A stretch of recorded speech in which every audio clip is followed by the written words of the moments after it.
नमस्कार, कार्यक्रम मुद्दा में आपका स्वागत है। मैं हूं आपके साथ रविंद्र सिंह। आज हम बात करेंगे यूरोप को भारत की नसीहत के विषय पर। वेस्टर्न मीडिया के तीरों को घुमाकर उन्हीं की तरफ मोड़ देने में एस जयशंकर, जो कि विदेश मंत्री हैं भारत के, उनको महारत हासिल हो चुकी है। स्लोवाकिया की राजधानी ब्रातिस्लावा में जयशंकर ने ग्लोबसेक के दौरान होस्ट के एजेंडे को बेनकाब कर दिया। जयशंकर ने डिप्लोमेसी के लंबे अनुभव का इस्तेमाल करते हुए होस्ट को निरुत्तर किया। यूक्रेन रूस युद्ध के बाद पश्चिमी देशों की तरफ से बार बार ये सवाल उठाए जा रहे हैं कि नए वैश्विक हालात में भारत अमेरिका की तरफ होगा या चीन रूस की तरफ। शुक्रवार को विदेश मंत्री एस जयशंकर ने खुद इस सवाल का साफ साफ जवाब दिया, वो भी वैश्विक मंच से। विदेश मंत्री एस जयशंकर ने साफ शब्दों में कहा कि भारत का अमेरिका या चीन के नेतृत्व वाली किसी धुरी या खेमे में शामिल होना जरूरी नहीं है। भारत को अपनी पसंद चुनने का हक है जो उसके मूल्यों व हितों पर आधारित है। दरअसल भारत ने यूरोप के उस विचार को खारिज कर दिया जिसमें कहा गया कि अगर चीन के साथ भारत की समस्या बढ़ती है तब यूक्रेन पर भारत के रुख के कारण उसे वैश्विक समर्थन में परेशानी आ सकती है। इस बात पर भारत के विदेश मंत्री जयशंकर ने आईना दिखाते हुए कहा कि यूरोप को उस मानसिकता से बाहर निकलना होगा कि उसकी समस्याएं पूरे दुनिया की समस्याएं हैं, लेकिन दुनिया की समस्या यूरोप की समस्या नहीं है। आपको बता दें कि जयशंकर की सख्त लहजे वाली ये टिप्पणी ऐसे समय में आई है जब यूरोपीय देशों द्वारा भारत को लगातार इस बात के लिए मनाने का प्रयास किया जा रहा है कि वो यूक्रेन पर हमले को लेकर रूस के खिलाफ कड़ा रुख अख्तियार करें। इनका तर्क है कि भविष्य में भारत को चीन से ऐसी ही चुनौतियों का सामना करना पड़ सकता है। विदेश मंत्री ने कहा कि अगर मुझे इस बारे में वैश्विक बोध और समर्थन प्राप्त होता है तब स्वाभाविक रूप से इससे मुझे मदद मिलेगी, लेकिन ये विचार कि मैं एक संघर्ष में शामिल हो जाऊं क्योंकि इससे मुझे दूसरे संघर्ष में मदद मिलेगी, इस प्रकार से दुनिया नहीं चलती। जयशंकर ने कहा कि चीन के साथ हमारी कई समस्याओं का यूक्रेन से कोई लेना देना नहीं है और ना ही इसका रूस से ही कोई लेना देना है। विदेश मंत्री से जब ये पूछा गया था कि क्या आप समझते हैं कि अगर चीन के साथ कोई समस्या होती है तब कोई भी भारत की मदद करेगा अगर वो यूक्रेन को लेकर दूसरों की सहायता नहीं करता। जयशंकर ने कहा कि आज इस बारे में एक कड़ी बनाने की कोशिश की जा रही है और चीन भारत तथा यूक्रेन के घटनाक्रम के बीच संबंध जोड़े जा रहे हैं। उन्होंने कहा कि चीन और भारत के बीच जो कुछ हुआ वो यूक्रेन से काफ़ी पहले हुआ और चीन को इस विषय में कहीं और से मिसाल लेने की ज़रूरत नहीं है। जयशंकर ने कहा कि एशिया के कई घटनाक्रम पर यूरोप ने चुप्पी साधे रखी। उन्होंने कहा कि यूक्रेन संघर्ष को लेकर हमारी स्थिति बहुत स्पष्ट है कि हम शत्रुता को तत्काल समाप्त करने के पक्ष में हैं। अब यूरोपीय देशों के भारत को लेकर दिए इस बयान को कैसे देखा जाए, इसे धमकी समझा जाए या फिर नसीहत के तौर पर देखा जाए? क्या ये भारत को मानसिक रूप से डराने या भयभीत करने की कोशिश है? उस भारत की जो कभी किसी युद्ध के पक्ष में नहीं रहा। भारत ने ना ही किसी देश पर आधिपत्य जमाने के लिए कभी हमला किया। भारत एक शांतिप्रिय देश है और दुनिया भर में अपनी हर बात पर तटस्थ रहने के लिए जाना जाता है। इसलिए प्रधानमंत्री नरेंद्र मोदी ने कानपुर में भी कहा था कि दुनिया आज जिस भरोसेमंद साथी की तलाश कर रही है वो हमारा लोकतांत्रिक देश भारत है। आपको ये भी बता दें कि भारत ने अमेरिका की अंतर्राष्ट्रीय धार्मिक स्वतंत्रता रिपोर्ट 2021 को खारिज कर दिया। भारत ने कहा कि ये दुर्भाग्यपूर्ण है कि अंतर्राष्ट्रीय संबंधों में वोट बैंक की राजनीति की जा रही है। दुनिया भर में धार्मिक स्वतंत्रता पर अमेरिकी विदेश मंत्रालय की 2021 की रिपोर्ट अमेरिका के विदेश मंत्री एंटनी ब्लिंकन ने जारी की थी। इस दौरान ब्लिंकन ने कहा, दुनिया का सबसे बड़ा लोकतंत्र भारत है और यहाँ कई धर्मों के लोग एक साथ रहते हैं, लेकिन यहाँ लगातार पूजा स्थलों और अल्पसंख्यकों पर हमले बढ़ रहे हैं। इस पर भारतीय विदेश मंत्रालय के प्रवक्ता अरिंदम बागची ने जवाब दिया। बागची ने कहा, ये रिपोर्ट अमेरिकी अधिकारियों की बेबुनियाद जानकारी पर आधारित है। हम अपील करेंगे कि पहले से बनाई गई जानकारियों और पक्षपातपूर्ण नजरिए के आधार पर किए जाने वाले मूल्यांकन से बचा जाना चाहिए। भारत ने अमेरिका में नस्लीय हिंसा और फायरिंग के मामलों का जिक्र किया। अरिंदम बागची ने कहा कि एक डाइवर्स सोसाइटी के तौर पर भारत धार्मिक आज़ादी और मानवाधिकारों का सम्मान करता है। अमेरिका के साथ बातचीत में हमने वहां के मुद्दों पर ध्यान दिलाया। इसमें नस्ल और मूल के आधार पर होने वाले हमले, हेट क्राइम्स और गन वायलेंस के मुद्दे शामिल हैं। साफ है, भारत ने खुले तौर पर अमेरिका को नसीहत दे डाली। इन्हीं सब बातों को लेकर आज हम चर्चा करेंगे कार्यक्रम मुद्दा में, और हमारे साथ खास मेहमान के तौर पर दो लोग जुड़े हैं। सुरेश गोयल जो कि पूर्व राजनयिक हैं, साथ ही मंजू सेठ, आप भी पूर्व राजनयिक हैं। बहुत बहुत स्वागत है आप दोनों खास मेहमानों का। साथ ही हम समझना चाहेंगे कि एस जयशंकर ने जिस तरह की बात कही है खरी खरी, और अमेरिका को लेकर जो भारत का रुख है उसे किस तरह से देखते हैं। सुरेश गोयल जी, आपसे यह सवाल।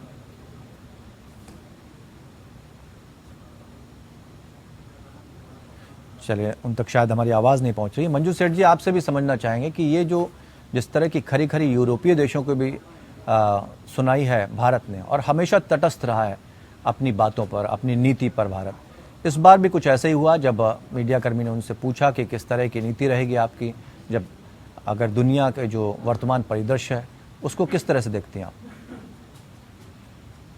आप देखेंगे हमारे जो एक्सटर्नल अफेयर्स मिनिस्टर हैं डॉक्टर जयशंकर हमेशा क्लियरली हमारी पोजीशन आगे रखते हैं। किसी भी इंटरनेशनल मंच पे, इंडिया में भी, सब जगह जहां भी हमारी फॉरेन पॉलिसी का डिस्कशन आता है, इंडिया का इंटरेस्ट सबसे पहले हम लोग देखते हैं, उसके बेसिस पे अपनी हम पॉलिसी डिसाइड करते हैं, और यही हो रहा है। और ये बहुत ही इन्होंने जो जवाब दिया है इस फोरम में बिल्कुल सही कहा है, क्योंकि इंडिया का इंटरेस्ट जिस चीज में है हम उसी की तरफ अपना पॉलिसी, उसी के बेसिस पे अपनी पॉलिसी बनाएंगे, ना कि आपके इंटरेस्ट में। हाँ, म्यूचुअल इंटरेस्ट की बात जरूर हम उसको मद्देनजर रखेंगे, लेकिन हमारी इंटरेस्ट अगर है और नहीं है हमारी इंटरेस्ट, और किसी और देश का इंटरेस्ट है, तो हम अपना इंटरेस्ट तो पैरामाउंट रखेंगे। इसके अलावा कोई हमें वो ऑप्शन नहीं है। क्वाड में भी अगर आप देखेंगे, सब वहां पे भी हमें प्रेशर थोड़ा डाला गया, लेकिन हमने जब अपनी पोजीशन आगे पुटअप की तो वो समझ गए सब देश, क्वाड के मेंबर्स भी। और ये जो क्वाड जो नया एक बन रहा है, नया एक कन्वर्जेंस कह लीजिए, या नया एक ऑर्गेनाइजेशन, या एक कोऑपरेटिव अलायंस बन रहा, अलायंस नहीं कहेंगे, ये जो अपने इकट्ठे जो हुए हैं चारों देश, क्योंकि उनके वहां पे कन्वर्जेंस है उनके इंटरेस्ट में चारों का, और इसलिए सब साथ काम कर रहे हैं। और क्लाइमेट चेंज पे और हर मुद्दे पे जो काम कर रहे हैं, फ्री एंड फेयर वहाँ नेविगेशन यहाँ रखने के लिए इन द इंडो पैसिफिक, और ये बहुत इंपॉर्टेंट एरिया है हमारे लिए भी और उन कंट्रीज के लिए भी। तो इसलिए उस पर कन्वर्जेंस है, वहाँ साथ काम कर रहे हैं। पर जहाँ कन्वर्जेंस नहीं होगा वहाँ हम नहीं काम करेंगे साथ में, क्योंकि हमारा जिसमें इंटरेस्ट है, इंडिया अपना इंटरेस्ट पैरामाउंट रखेगा। और जो इन्होंने जैसे कहा डॉक्टर जयशंकर ने कि हमारा अगर यूरोप का इंटरेस्ट है उसमें, और हमारा इतना कोई इंटरेस्ट नहीं है आपके स्टांस पे, वो अपनी इंडिपेंडेंट स्टांस रख सकते हैं। ना हम यूएस के साथ हैं, ना हम चीन के साथ हैं, या एक्सिस या रूस के साथ। लेकिन मंजू जी, जो परिस्थितियां बदल रही हैं उसको भी हमें ध्यान में रखना होगा, क्योंकि ये जो बातें जितनी भी हम की जाती है, जिस विदेश नीति की बात करें हम, गुटनिरपेक्षता की बात हम हमेशा करते रहे, लेकिन लगता नहीं, मैंने इसीलिए पूछा कि जो वर्तमान परिस्थिति है, बहुत सारी चीजें बदल चुकी हैं। बिल्कुल। तो ऐसे में इसी स्थिति पर तटस्थ रहना, कहीं ऐसा तो नहीं भविष्य में कुछ नुकसान हो? मुझे उम्मीद नहीं है कि कोई भी हमारा नुकसान होना चाहिए, और हमें अपने आप को और स्ट्रॉन्ग बनाना होगा, अपने आप को ताकतवर बनाना पड़ेगा इकोनॉमिकली और हर एक चीज में। और अब इमर्जिंग हमारा जो स्टेटस है वो सब पूरी दुनिया रिकग्नाइज करती है, और आगे चल के भी मुझे उम्मीद है कि हमारा इंटरेस्ट बहुत कोई क्लैश होगा उस वक्त देखेंगे, लेकिन हमें अपना जो इंटरेस्ट है वो पैरामाउंट रखना ही होगा, और आगे चलना होगा, क्योंकि किसी और देश को अपने हमारे इंटरेस्ट से ज्यादा कोई उनको मतलब नहीं। वो अपना इंटरेस्ट ही देखते हैं, अपना हित ही देखते हैं हर एक जगह, और हमें भी वही अपने आप को स्ट्रॉन्ग इकोनॉमिकली बनाना पड़ेगा। और जियोपॉलिटिकल जो शिफ्ट हो रहा है उसमें नेविगेट करना और मुश्किल होगा, और इंटरडिपेंडेंस वर्ल्ड में बढ़ रहा है जरूरी, और इंटरपेनिट्रेशन भी, जैसे ये हमने कहा, बहुत बढ़ गया है। तो इसको मद्देनजर रखते ही हमें हर अपनी जो फॉरेन पॉलिसी के स्टेप्स हैं और फॉरेन पॉलिसी के जो हमें पॉलिसी बनानी पड़ेगी, वो इंडिया पैरामाउंट, इंडिया फर्स्ट रख के ही आगे चलना होगा। जी, सुरेश गोयल जी, आपसे हम पूछना चाहेंगे, चूंकि गुटनिरपेक्ष की नीतियों की कई बार आलोचना भी हुई है, ये कहा जाता है कि नेहरू नीति जो है इस पर कायम रहे, कुछ बदलाव होने चाहिए, तो ऐसे में क्या लगता है उसी नीति पर कायम रहना कितना नुकसान पहुंचा सकता है? सुरेश गोयल जी, आवाज पहुंच रही है आप तक?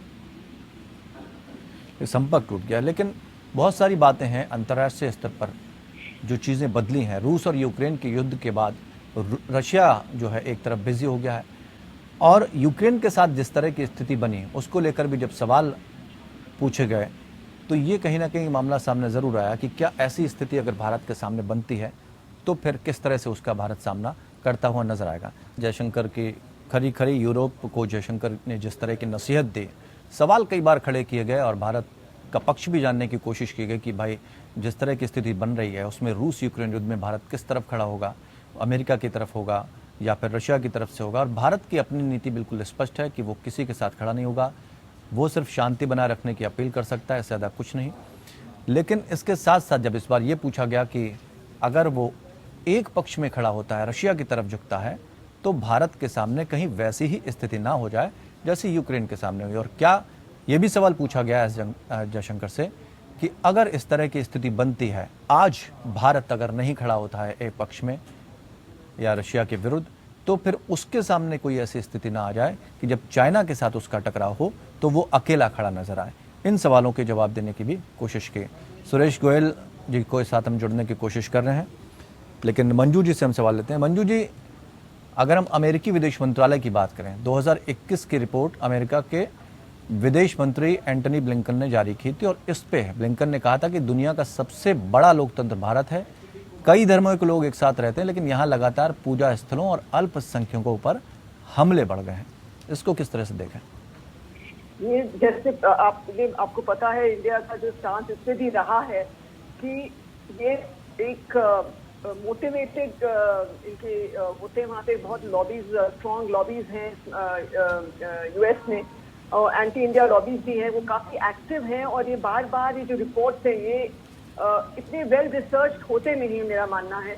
ये बेस्ड है इनके इनपुट जो उनको मिलते हैं और उनके जो खास जो इलेक्शन या वोट बैंक, वहाँ लोकल वोट बैंक है, वो उनको इनपुट देते हैं वहाँ के सेनेट को और लीडर्स को। और जो रिपोर्ट बनती हैं ये थोड़ी सी मोटिवेटेड होती हैं और इंडिया को थोड़ा पिन ट्रिक करने के लिए कि आप हमारी बात मानिए नहीं तो हम आपको वी विल दबाव की राजनीति है, दबाव आप हमारे पर डालने की कोशिश होती है वहाँ पे। और अभी भी आप देखेंगे यूक्रेन वॉर के दौरान भी बीच में इसने जब अच्छा बोला इंडिया के लिए, फिर साथ में ये भी डाल दिया ह्यूमन राइट्स रिकॉर्ड, बीच में कुछ डाल देते हैं वो।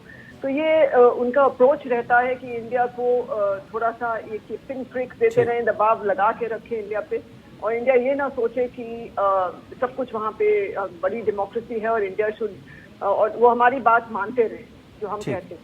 जी, मुझे ऐसे लगता है उनका ये बिल्कुल। सुरेश गोयल जी भी हमारे साथ जुड़ गए हैं, उनसे भी हम जवाब ले लेते हैं।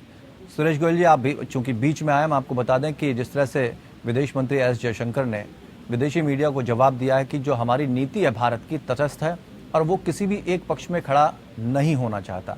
एक संघर्ष के लिए दूसरे संघर्ष की शुरुआत या उसका उदाहरण अगर भारत के सामने पेश किया जाता है तो भारत उसको नकार देता है, और बहुत तटस्थ होकर एस जयशंकर ने अपनी बात यहाँ पर रखी। मैं आपसे ये समझना चाहूँगा कि जो परिदृश्य बदल रहा है, क्योंकि अंतर्राष्ट्रीय स्तर पर परिस्थितियाँ बहुत बदल चुकी हैं, जिस नीति को फॉलो कर रहा है आज भारत, वो गुटनिरपेक्ष की नीति है और इसको नेहरू नीति का भी नाम दिया गया और ये कई बार कहा गया, आलोचना की गई कि नेहरू की नीति कमजोरी थी। आज उसी नीति को अपनाए रखना क्या हमारे लिए मजबूती साबित होगा? देखिए, पहले तो मैं ये कहूंगा कि शायद आपने जयशंकर जी की बातों को ठीक से समझा नहीं, या कहीं बीच में कमी रह गई है थोड़ी सी। उन्होंने कहीं ये नहीं कहा है कि हम तटस्थ हैं।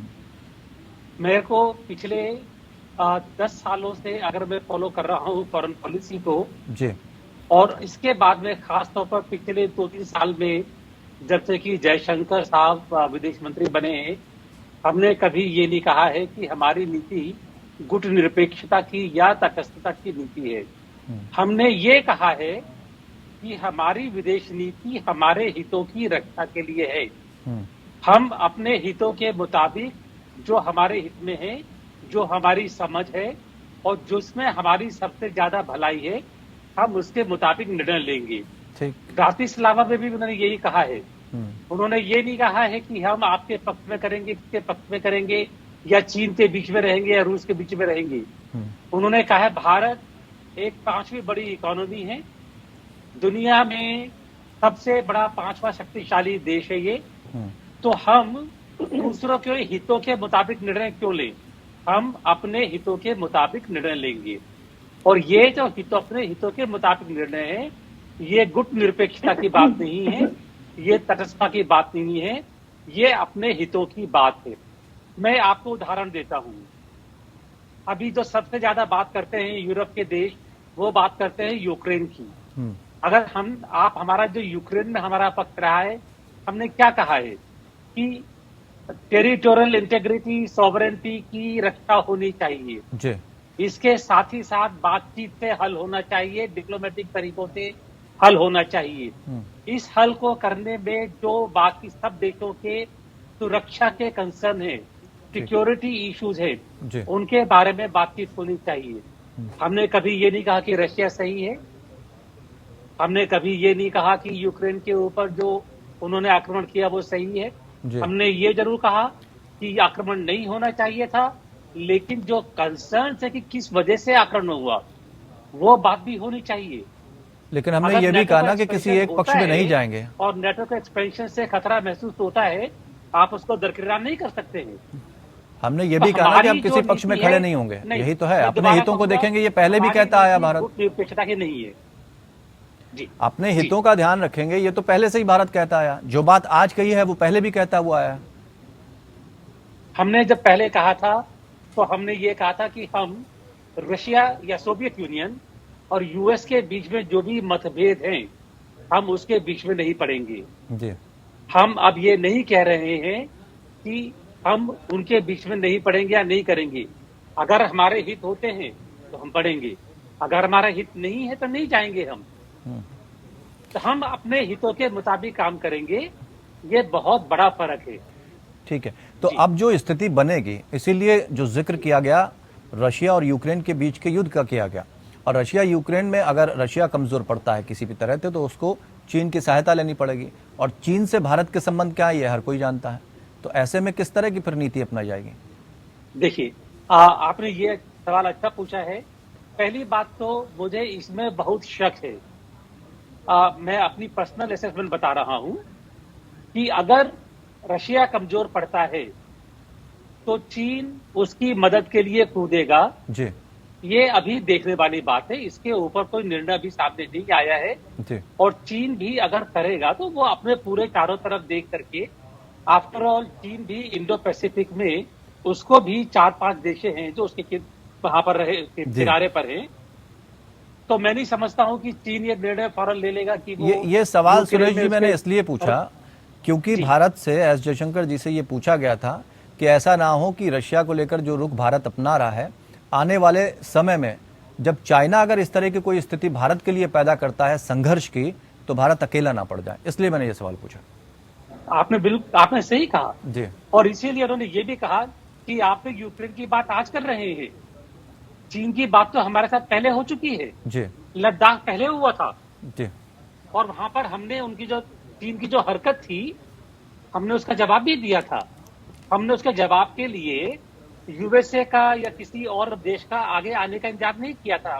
जी तो हमको मालूम है अच्छी तरह से कि काफी मामलों में चीन से मुकाबला हमको अलग ही करना पड़ेगा, जी अकेले ही करना पड़ेगा, और हम उसके लिए तैयार भी हैं। लेकिन कुछ जगह ऐसी हैं जहां पर हमारे हित और बाकी देशों के हित कन्वर्ज कर रहे हैं।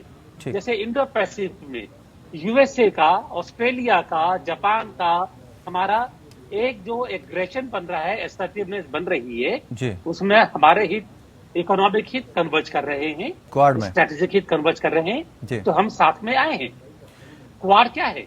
क्वाड यही है कि जो 4 देश जी जिनके स्ट्रेटेजिक इंटरेस्ट में कन्वर्जेंस है, वो इकट्ठे मिलकर काम कर रहे हैं, जी और इकट्ठा काम करना किस किस क्षेत्र में होगा उसके ऊपर काम हो रहा है। एक ये भी सवाल संक्षेप में आपसे जवाब लेना चाहेंगे। तो 2021 की जो अमेरिका की रिपोर्ट है, अल्पसंख्यकों को लेकर भारत पर कहीं ना कहीं अटैक करने की कोशिश की अमेरिका ने जी, जी, अपनी रिपोर्ट में। क्या लगता है कि भारत के अंदरूनी हालातों पर या राजनीति में दखल देने की कोशिश की जा रही है? ये कोई नई बात नहीं है। भारत के ह्यूमन राइट्स की बात कर लीजिए, माइनॉरिटीज की बात कर लीजिए, काफी मामलों में जी इस तरह की रिपोर्ट्स कोई अभी पिछले 4-5 साल से नहीं आ रही है, पिछले 15-20 साल से भी आती रही है। ह्यूमन राइट्स कमीशन में भारत के ऊपर हमेशा एक क्रिटिसिज्म होता रहा है। यह एक अंतर्राष्ट्रीय बात है। बाकी सब देश जो है धीरे धीरे कहीं दबाव बनाने की बात करते हैं, वो चलती रहेंगी। लेकिन इन चीजों से आपने ये देखा होगा कि भारत और यूएसए की जो एक रिलेशंस की जो इनर मूवमेंट है, डायनेमिक्स है, उस पर कोई फर्क नहीं पड़ रहा है। ठीक, बहुत बहुत जो शुक्रिया। बाइडेन और मोदी साहब जब बात करते हैं जी तो जी जी, ठीक ठीक हमारे जो आपसी हित है बात होती है। जी, बहुत बहुत शुक्रिया आप दोनों खास मेहमानों का हमारे साथ चर्चा में शामिल होने के लिए। तो सुरेश गोयल जी ने स्पष्ट की नीति कि जहां हमारे हित होंगे वहां हम आगे बढ़ेंगे, और क्वाड को लेकर एक एग्जाम्पल भी दिया कि 4 देश आपस में सहयोग अपना बढ़ा रहे हैं। चाइना को लेकर जो भारत का स्टैंड है वो किसी से पूछ कर नहीं लिया जाता, और अब तक चाइना और भारत के बीच की जो स्थिति बनी वो भारत के खुद के लिए गए निर्णय थे, और उसमें चाइना को सख्त संदेश हमेशा से दिया जाता रहा है और दिया जाता रहेगा। इसलिए उसके स्टैंड पर भी भारत एकदम साफ है, उसकी नीति साफ है, उसकी नीयत साफ है। गुटनिरपेक्ष की नीति की बात जहां तक करी तो उन्होंने कहा कि नहीं, जहां हमारे हित होंगे हम वहां जाएंगे, और ये स्पष्ट करता है कि भारत के हित कहां जुड़े हैं, किन नीतियों पर जुड़े, उसके साथ भारत अपनी नीति में बदलाव करता रहेगा। लेकिन सख्त संदेश उन देशों को जरूर यहां पर दे दिया है विदेश मंत्री एस जयशंकर ने कि भारत अपने हिसाब से चलेगा, किसी दूसरे के द्वारा थोपे गए विचार से उसका कोई लेना देना नहीं। इसलिए वो अपने स्टैंड पर कायम था, कायम है और कायम रहेगा। मुद्दा में फिलहाल इतना ही। जुड़े रहिए हमारे साथ।